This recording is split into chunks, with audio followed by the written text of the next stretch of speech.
Bonjour, guten tag, aloha. All right, welcome to the second of my Dream Team videos. The first one did very, very well. First and foremost, let's get the niceties out of the way. Thank you so much. So much love for my channel recently, up to nearly, well, I'm one away from 850 subscribers. I was looking at trying to get 800 before the season starts. 900 could now be a realistic target. So to all the new people, thank you so much for subscribing. Please like, comment. I'm very, very active with the audience. One thing I kind of always want to be is there for you guys. So thank you so much for all the sharing, the likes, the comments, the interactions so far. It's great to see the channel grow. Nearly 600 people have viewed the first Dream Team video I did, and over 300 for the Gaffer video. So I'm really overwhelmed. Like I don't get paid for doing this. I do it for fun and for the joy and to help you guys. And yeah, again, thank you. Basically, the first Gaffer video I did, or the more recent one, I should say, actually the second one was one where we looked at filling each position with your premiums. And I don't mean the most expensive players, which we'll come on to. I mean a way of potentially maximizing points for just a whole position. It's a way to target a new way of thinking. Would you necessarily put all your premium players or most expensive players into your defense? Probably not, but they do get a lot of points. FPL today have said that they're getting defensive contribution points. So again, defense and CDMs become a little bit more viable. But the Sun already had kind of decent point system anyway, so they always were. So today, I thought, as this first Sun video did extremely well, and the premium one for Gaffer did well, I thought I'd smash them together. So today we have got the premium debate for the Dream Team. So the focus on this one, so I've put together four teams, obviously. Premium defense, midfield, strikers, and I put you a balanced team at the end because obviously that's what most people really go for. But it gives people food for thought. You know, you might see something in here and think, actually, do you know what? I want 3 premiums in defense and 1 premium in strike, and that's it. I've kind of targeted game week 1 fixtures and just a little bit further on. So you might see there wouldn't be many terrible teams in here, really. As you can imagine, they don't have premiums. But I've kind of, what I like to do is target that game week 1. So we'll take a look at the fixtures at one point. I have not simply put in the most expensive players. Absolutely not. Obviously, that is the case in some areas.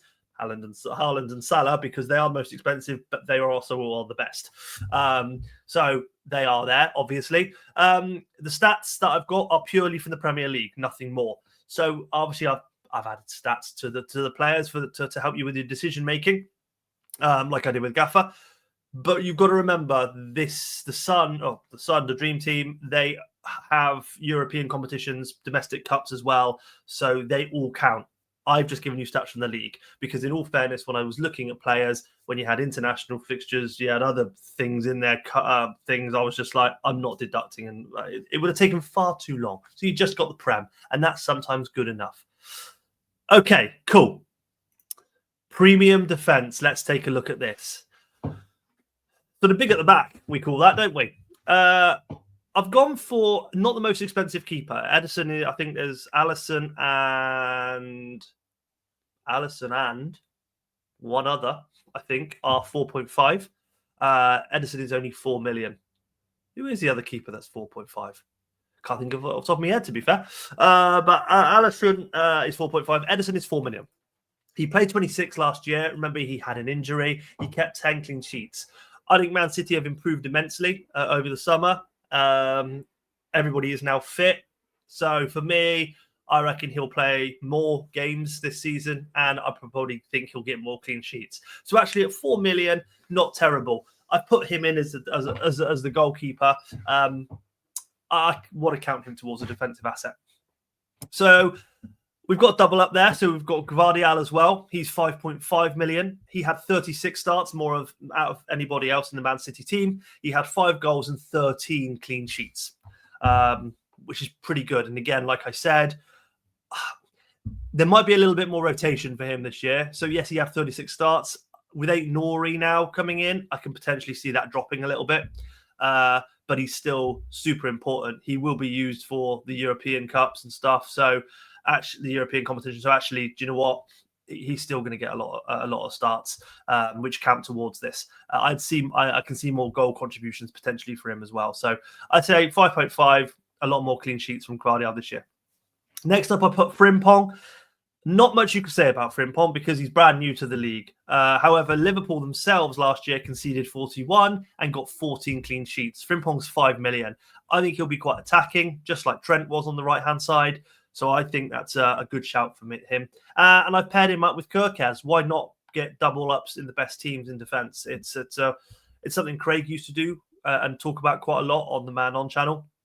And I'm not a problem. That's not a problem to make. I think it's a really good idea. So Kirkez at 5 million as well. So as above, Liverpool conceded 41, 40 clean sheets. But Kirkez was with Bournemouth, obviously. And he got 2 goals, 5 assists, and 9 clean sheets. He played every single game for Bournemouth. So again, what we're putting in here is regular players, regular starters, people who will play a lot of games. I mean, remember, this is just Prem. So when you add cups and stuff onto this as well, you're getting players with easily 40, 45 games a season. And more chances of clean sheets. So yeah, Kirkez a really good shout there for if you want the double up. Pedro Porro, obviously Tottenham, I think again is a team that's really strengthened this year. Some good acquisitions. I think they potentially do need something in defence a little bit more. Maybe I think they're a little bit light, but obviously they've got Romero back now. Van der Ven's not injured anymore, so they've got decent players. So Pedro Porro comes in at 5 million as well. He played 33 games last year, got 2 goals, 6 assists, and he kept 6 clean sheets. They only conceded 45. Again, I think with what they've acquired this year, they could potentially look at a few more clean sheets. I feel that they'll be a little bit more together. Obviously, they've got Thomas Frank as a manager now. That can only be a good thing, I think. Tried and tested, great manager. So for me, yeah, I think Tottenham are going to have a good season. So I think Porro at 5 million is still, he's the most expensive Spurs defender as well. I think we come across 1 or 2 others later on, which potentially are pushing for a first team spot all the time, who are 1.5 under that. James alluded to it on the Planet FPL pod, which I did with him the start of this week. One to look out for. Cucurella is the last one. He is 4.5 million. Chelsea have got a really good start to this season. They're a very good team, just won the Club World Cup. I think there's no real player on the left to challenge Cucurella, really, for his position. So he played 36 games last season, pretty much every game. 5 goals, 1 assist, conceded 34 only, Chelsea did, and he got 10 clean sheets. Again, this year, I reckon more. So Cucurella at 4.5 is a really, really good player to have. So that is the defence. Other people that you might want to look at around the premium price points is Van Dijk's 5.5, Gabriel and Saliba both come in at 5 million, and Ruben Dias, if he nails down a start position for Man City as well, he's 4 million. So again, not a terrible price, 1.5 under Gvardiol. The rest of this team then actually looks I was going to say not terrible, but actually I looked at that midfield and threw up. It's Hudson-Odoi, Guéhi of Everton, Sade of Brentford, because I think with all the movements, I think Man United have now put the right offer in for Bumo, so he'll be gone. Vissa's potentially Spurs, he's potentially other teams. If he does go, then Sade looks like the man up front at the moment. They need to reinvest that money quickly. And who's going to go, really? It's going to be tough. So Sade could become a pretty cheap, decent attacking option for Brentford there. And up front, we've gone not too cheap, actually. Bowen, who's 5 million, and Solanke, who I believe is 4.5. Can't remember off the top of my head. But both got good fixtures to start. So you could maybe put in Pedro at 4.5, free up at 5.5 and put it somewhere else in midfield. But look, you get the idea. It's a heavy defence. Trying to maximise the points from there. Play around with that if that's what you fancy. And that's the defence done. Okay, on to midfielders. Yeah, I found the midfielders is the hardest one to do for me. As I said, I've kind of gone for players that I think are going to have a great season, got a great start, and are at a premium because that's part of the pod. So I've got Saka at 6.5 million, which is the most expensive midfielder. He only played 25 last year because, as we know, he was injured for a large portion of it. He scored 6 goals and got 10 assists. if he's playing a full season, if he can stay injury-free, and I think he must be one of the most foul players in the league. If he can stay injury-free, you'd expect that output to be a lot higher, And for me, I think Arsenal are going to have a good season.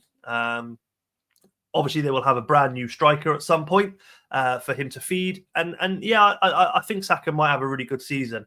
At 6.5 to start, that's not for me. I don't think Arsenal have got the greatest start in terms of fixtures. I don't think Man United away is terrible, if I'm completely honest. Man United, I don't think are going to have a great season again.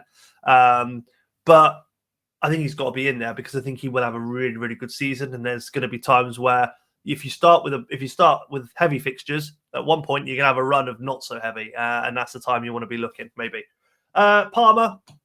No one's going to argue with Palmer, are they? At 6 million, played 37 last season, 15 goals, 8 assists. I again expect that to be better this year. I think he'll have a really good season. I don't need to say much about Palmer, let's be fair. Home to Crystal Palace as well, who I don't rate. So, yeah, I think Palmer will be the first name on most people's teams in any format. Florian Wirtz, yeah, I've put wait and see, and that's all you can do. He's 6 million. Personally, for me, I've been putting him into a lot of my teams, but I need to start playing fantasy a little bit more sensible. Like putting a new player in we don't know much about is a risk. It could be a risk worth taking. That's what a risk is, isn't it? But do I need to be sensible and potentially look at downgrading him to somebody else and just being sensible? I'll have a look at that for myself eventually. But yeah, for now, I've put Wirtz in because I think he will be really good for Liverpool. He is a premium and he's playing for the best team in the Premiership.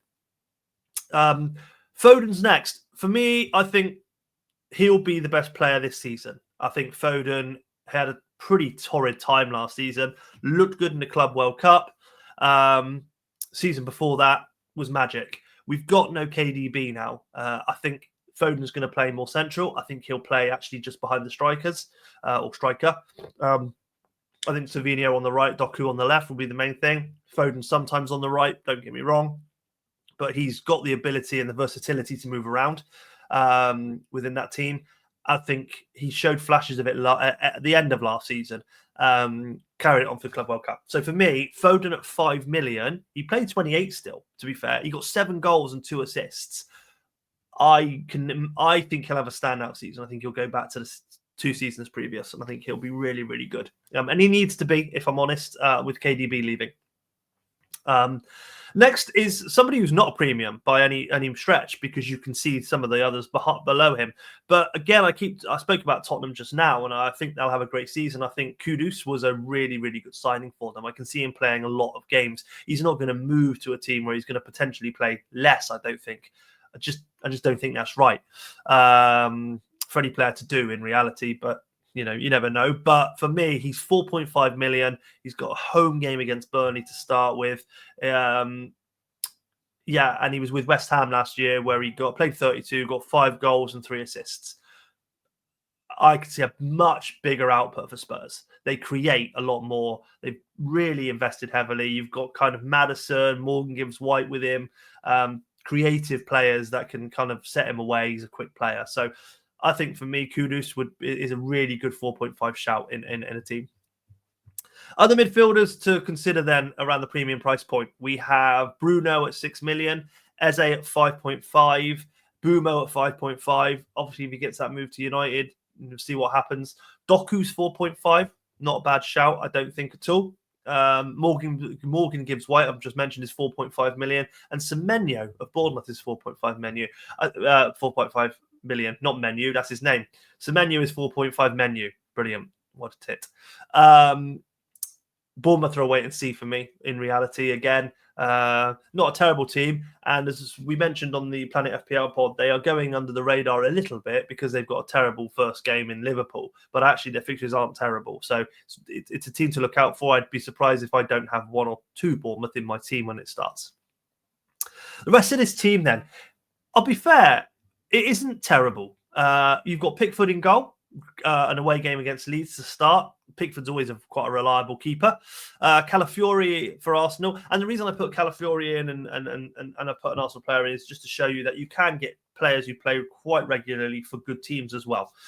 So Van der Ven, as I mentioned previously, and he's now in against Burnley, and Akanji. So the back line, not terrible. Strikers, João Pedro's 4.5, and I believe that's Danny Welbeck, who scored 4 goals in pre-season, had a really good season last season. They haven't, I don't believe, signed a new striker. Correct me if I am wrong, but Welbeck still looks to be the main man.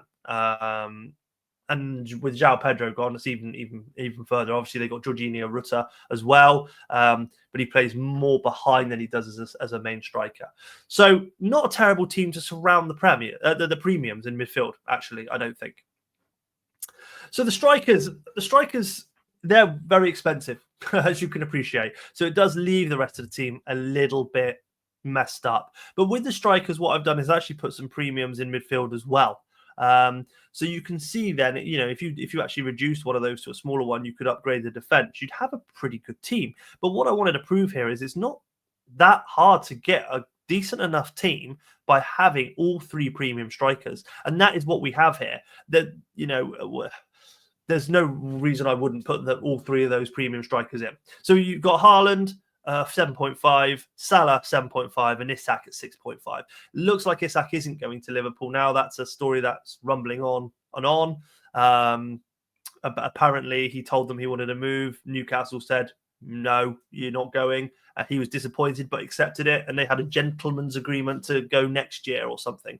So now Liverpool are going to buy Ekiteke. Fine, okay, whatever. It is what it is. So yeah, Haaland 7.5 million, 31 played, 22 goals, 3 assists. Obviously, he had a slight injury as well. Excuse me while I drink my coffee. It's still early morning. Things I do for you guys. So 31 played, 22 goals, 3 assists. Haaland should be in everyone's team. An away day to start, but it's Wolves. Put him in. Salah 7.5. Obviously, he played 38 last season. Didn't skip a beat. I don't know if he will this season. He's such a fit athlete. It's hard to see them not playing him. And if they didn't make him sign a contract to not play him or to phase him out in that way at the moment. And then there's not really anyone on the right side that's going to challenge him. So again, Salah could have a really good season if he doesn't get injured. 29 goals and 18 assists. Yeah, it's pretty good, isn't it?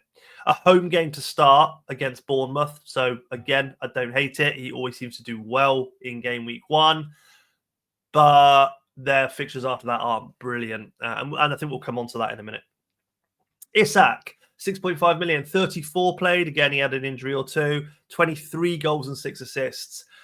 I just struggle with Isak and Newcastle. Like, I had him in last year, but I just don't see Newcastle making enough signings or waves to do the challenge as much as the other teams have around them. The teams around them, apart from, I was going to say except United, but they're not really around them, are they? Your Spurs, Chelsea, Liverpool, Arsenal, I can see them all doing better than Newcastle this year. In reality, they had a very good season. Don't get me wrong, but I just feel defensively now they're a little bit weak. But those 3 in midfield are an absolute stalwart. So it's tough. I struggle to think that Isak's going to have the season he had last season again.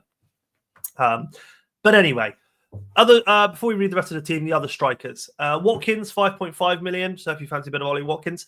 Bowen is 5 million. Obviously, he's got a game against Sunderland. But if you heard me on Planet FPL, I actually think Sunderland can beat West Ham. So, everyone's going to go with Bowen.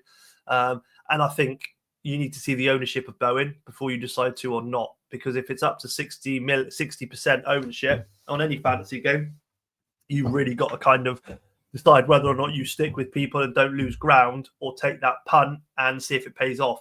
But if Bowen does score 2 against a newly promoted side and you don't have him, you're already down and you're going to get annoyed. Trust me.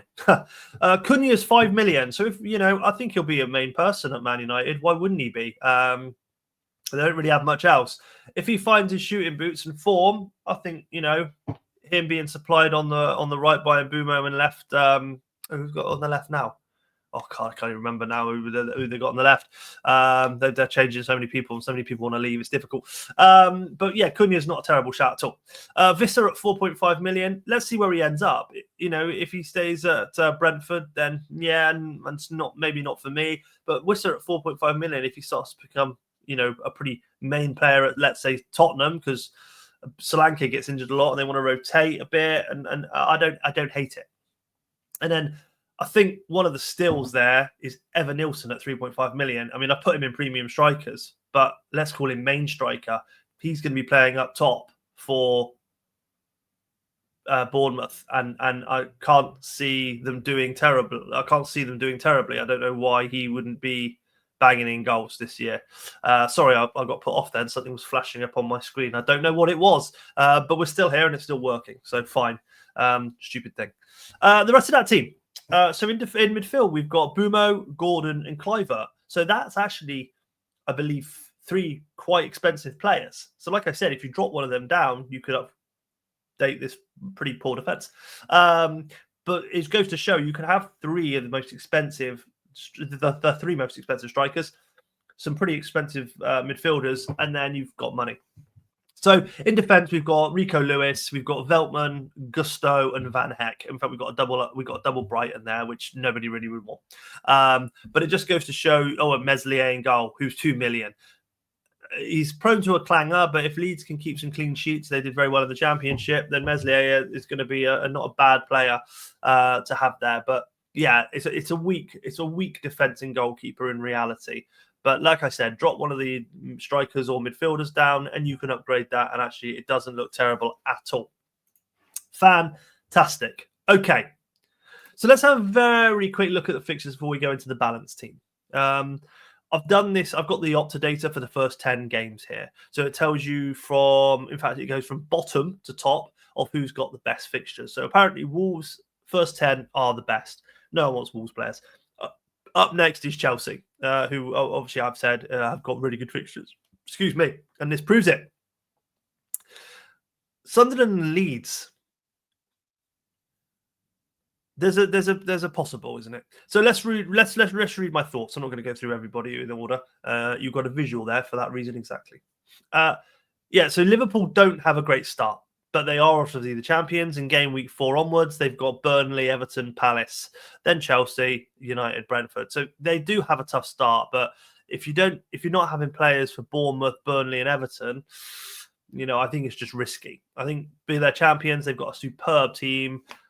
I think you have to have Liverpool players in your team.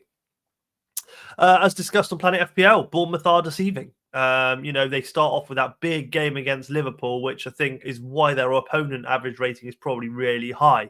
But then they follow it up with Wolves, Tottenham, Brighton, and Newcastle. Not easy. Wolves potentially, yeah. Tottenham could be a good game. But then they've got Leeds, Fulham, Palace, Forest. That's game week 6 onwards. 1, 2, 3, 4, 5, 6. Yeah, game week 6 onwards. Leeds, Fulham, Palace, Forest. Could be really good for Bournemouth, actually. I think it's worth having one in your team. I've just put load up on Chelsea. They've got pretty simple first 10 or simple. Simple's hard, isn't it? They've got a pretty easy first 10 compared to everybody else. They should be winning the majority of them. So I think you've got to have 2 to 3 Chelsea players. I keep saying 2 to 3. Look, this is my FPL mentality, isn't it? You can have as many players from a team as you want within Dream Team. Okay? Let me just say that. I'll keep forgetting that. But you could have the whole Chelsea team if you wanted to. I need to remember that. Because otherwise it doesn't make sense. Yes, you can have as many, but load up on them is what I'm trying to say. Is it possible to start with a cheap Leeds and Sunderland asset? Well, they've got really good fixtures. Leeds have got a home game straight away at Everton. They'll be bang up for it. They're not a terrible team. I don't hate putting in a Leeds player for the very first game. They do follow it up with Arsenal and Newcastle. Less of that. But then they've got Fulham, Wolves, Bournemouth, Tottenham, Burnley, West Ham. So again, that Burnley-West Ham run there at the end. Game weeks 8 and 9. Yeah. Sunderland also start with a home game against West Sunderland also start with a home game against West Ham, which I don't hate at all. I think having a Sunderland player in could be a good idea. They've then got Burnley and Brentford. So again, Burnley in the second game, more than capable of beating Burnley. So it's tough. They've also got Wolves and Everton in the first 10. 2 games I think they should do quite well against. So is it worth having? I wouldn't have one from Leeds and one from Sunderland. I'd pick your poison in reality. And obviously, it's dependent on where you want to put them, because at the end of the day, they're blocking a spot of someone potentially much better. Maybe it's your 5th defender or something. But yeah, it's difficult. You wouldn't want two. Well, you wouldn't want a 1 Leeds defender and 1 Sunderland defender within a back 5 at all.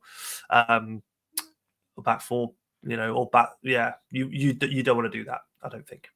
Man City right in the middle of fixtures, but they've strengthened loads. Yeah, they've got the kind of a very average start, but they've got Wolves in there, they've got Burnley, they've got Everton. Man City can beat anybody. So again, I think when it's some of these fixtures, you have to just ignore a little bit. And then the Arsenal first 6 contain Liverpool, Man City, and Newcastle. But on the flip side, it contains Leeds, Forest. United, Leeds, and Forest. United away, Leeds home, and Forest home. So do we wait for Arsenal players, or do we just put them straight in and think, well, it's Arsenal, it's not a problem? Tricky games against Liverpool, Newcastle, and Man City. That's the key, isn't it? And we say tricky games, but we don't actually know, because we don't know what type of team's going to turn up, do we? And then the balanced squad. Let's go. So this one is an overall balanced squad. Shows you what the type of thing you can make. By all means, rip this off. I don't care. It's not my squad. I'll just go through it. So Kelleher is in goal for Brentford. We've got then Frimpong, Kukureya, Akanji, and Van der Ven. Not a nice, solid defensive unit. Palmer, Foden, and Kluivert in midfield. And Haaland, João Pedro, and Evan Nilsson up front. So really balanced there. 7.5, 4.5, and 3.5 in the strikers.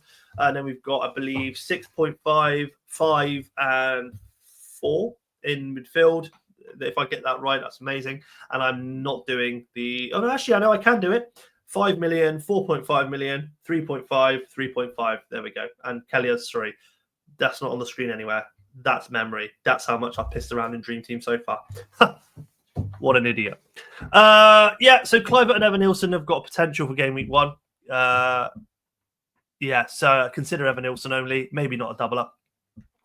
I've got too much Man City, maybe, because of the rotation. We don't know who's nailed. That's really true. Apart from Haaland, obviously. Man City do play away. So could you change Haaland to Salah, who's got the home game versus Bournemouth? I think that's a real conundrum for people. I don't think really that Haaland against Wolves away is terrible. It's probably slightly balanced out by the fact that Bournemouth are a better side, but they are away to Liverpool. Don't know. Is Frimpong a gamble as a new boy? Yeah, potentially. A bit like Florian Wirtz. We've mentioned that previously as well. And Chelsea have got a great start, but are they reliable despite winning the Club World Cup? They did look really good. They'll be on a high. So have I got too many of them? Would I drop João Pedro? Would I just have 2? Let's wait and see on that. But that's an all-round kind of balanced squad. A couple of premiums in each position with a couple of decent players who play regularly and tick over nicely as well. You've got to remember this was just Premier League. They do have cups and stuff as well. So at the end of the day, when you've got a squad like Chelsea, when you've got 100 players, when it comes to a cup game, if it's a lower person, they're going to rotate heavily. Palmer for your cup games. I mean, Palmer for last year for Europe didn't play, did he? He wasn't picked. So it was very difficult to go for him a lot of the time when there's players who, will have regular doubles through cup campaigns and stuff like that. And that, guys, is it. Just under the half-hour mark. Thank you so much. Really appreciate it. I hope this gave you some food for thought. Hope it gave you some ideas of what to do, how to balance things, or potentially go all in on one position. I don't hate it. Trust me, it can work. A lot of people go all in on attack. That's where people see most of their points. But in the Dream Team, you would kind of be silly to avoid the midfield and the defense, because they can score you a lot of points, especially when they've got double game weeks, double clean sheets. Really, really good. Again, as I said at the start of the video, thank you so much for all the love and support. It really means the world to me. I will keep making this content if you keep enjoying it. Please be interactive. You can ask me things. You can leave comments. I will get back to you. I love it. Thank you so much for your time.